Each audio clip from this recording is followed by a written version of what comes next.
In this video, I will be showing you how to make a meal plan in Canva. Let's get started. First, I'll go to the search bar and type in meal plan to see the available templates. I can browse through different categories like documents, planners, and menus. I'll scroll through the results until I find a layout that I like. I think this minimalist beige template looks great, so I'll click on it and then select Customize this template to open it in the editor. Now that the design is ready, I'll start by updating the breakfast section. I'll highlight the text and type in my new meal, scrambled eggs with spinach and a side of raspberries.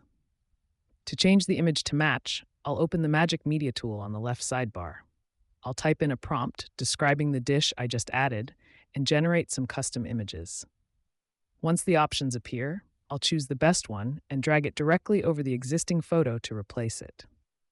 Next, I'll move down to the second meal. I'll update the text to grilled chicken breast over a large green salad with vinaigrette.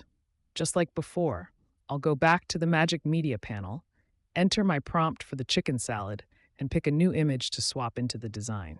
For the third section, I'm changing the meal to baked salmon with roasted asparagus and a small scoop of quinoa. I'll use the AI generator one more time to create a custom photo of the salmon dish. I'll select my favorite result and drop it into the frame. To wrap things up, I'll make a few final adjustments by grouping elements together and tweaking the alignment to ensure everything looks clean and professional. Now my personalized meal plan is complete and ready to use.